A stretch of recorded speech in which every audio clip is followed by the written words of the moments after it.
Hello everyone, welcome to History and Culture. The Qing dynasty was the last feudal dynasty in Chinese history and is not too far removed from our present lives. As a result, many film and television companies choose to set their works against this historical backdrop.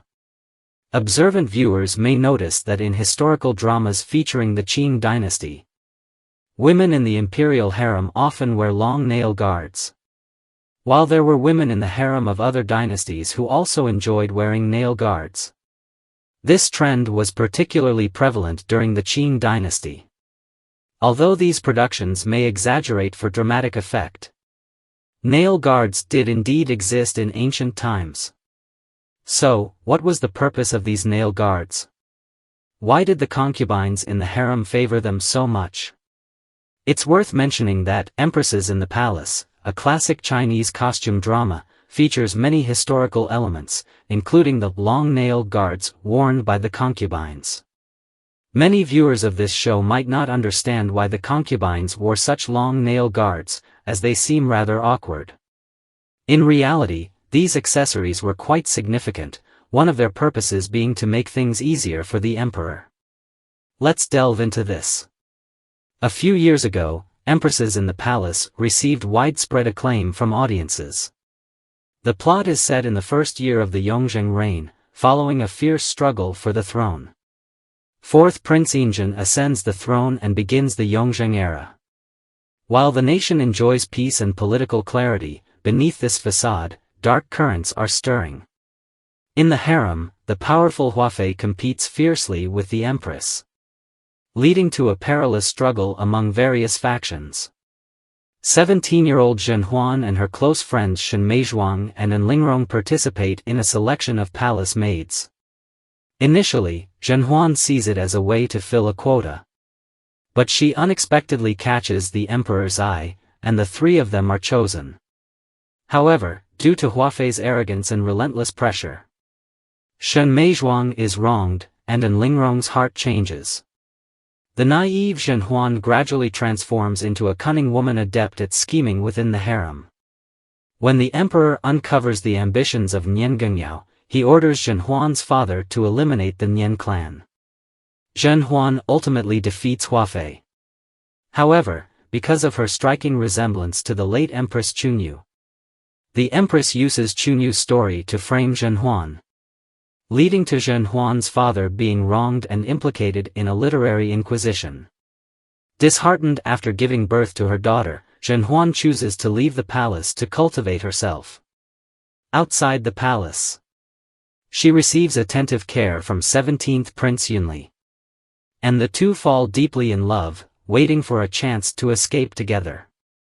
However, upon mistakenly learning of Yunli's death, Zhen Huan, wishing to protect her unborn child and rescue her ailing father, arranges a meeting with the emperor, severing her love for Yunli and returning to the palace to confront the empress once more. Later, Zhen Huan gives birth to twins, and her father's wrongful case is rectified, allowing her to regain favor with the emperor, leading to the resurgence of the Zhen clan. Zhen Huan evades the empress's plots multiple times, ultimately toppling her. However, fate takes a cruel turn when the emperor discovers Zhen Huan's affair with Yunli, leading him to poison Yunli and suspect Zhen Huan's children's true identities. In a bid for self-preservation, Zhen Huan ultimately consents to Yi Lanyi's assassination of the emperor. After the emperor's death, Zhen Huan's adopted son Hongli ascends the throne, and Zhen Huan is honored as the Holy Mother Empress Dowager.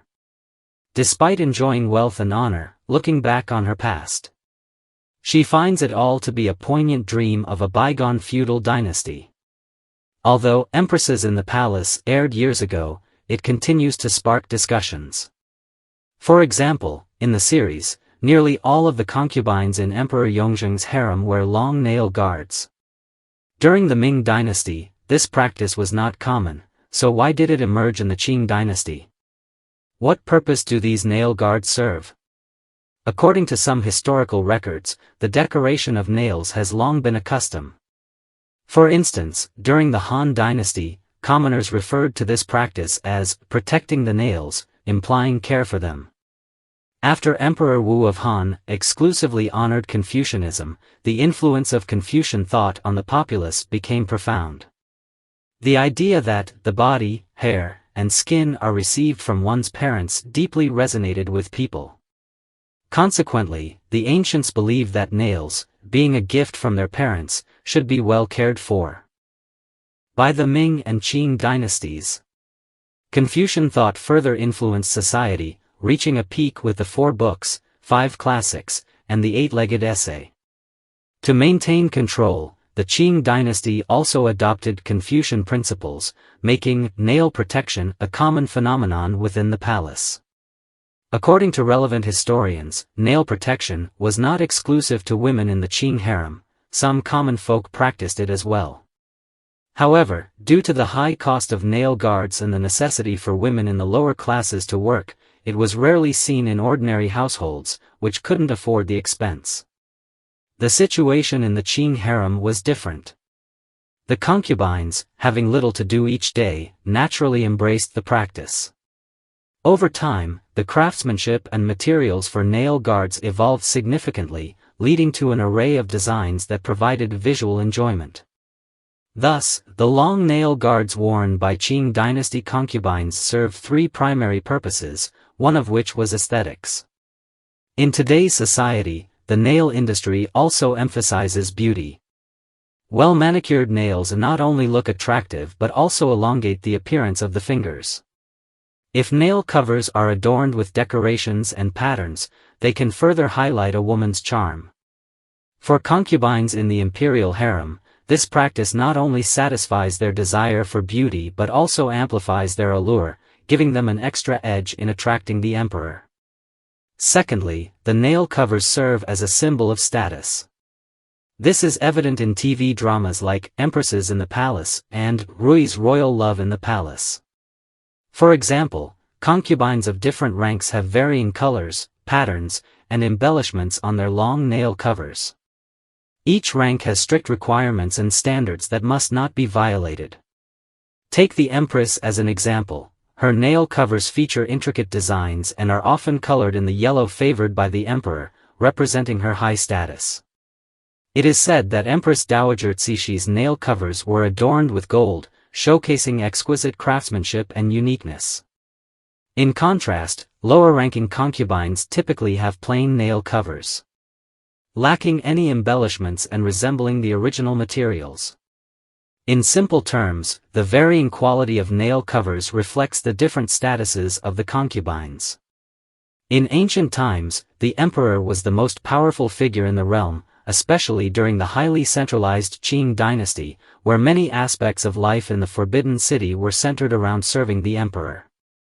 Therefore, the final and ultimate purpose of the nail covers was to facilitate the emperor.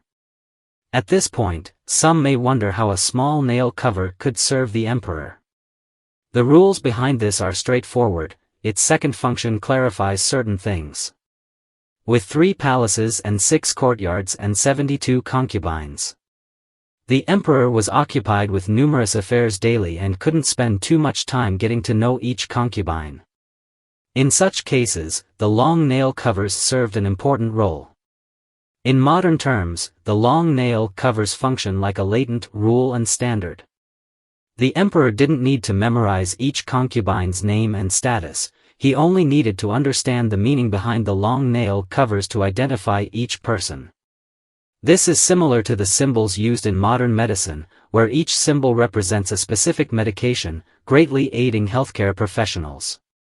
Similarly, the long nail covers helped the emperor quickly assess a concubine's status in the harem, reducing potential awkwardness. In some TV dramas, long nail covers serve additional purposes. For instance, some ruthless concubines might hide poison in the nail cover, which could be crucial in critical moments. Thus, the nail cover becomes not just a decoration but a symbol of power and intelligence. According to some historical scholars, while the nail art industry still exists today, it has undergone significant changes. Women no longer pursue long nail covers but tend to prefer a more minimalist beauty that emphasizes the elegance of their fingers. This shift indicates that nail art is no longer a symbol or mark of status. Of course, not all women are fond of nail art, as long nails can interfere with their work. Only girls in specific industries or with leisure time might enjoy getting their nails done as a form of relaxation. Therefore, whether in ancient or modern times, women's pursuit of beauty remains constant. They always seek different ways to showcase their unique charm and style. This is the History and Culture channel. Liking and subscribing are the greatest help and support to us. Thank you everyone and see you in the next time.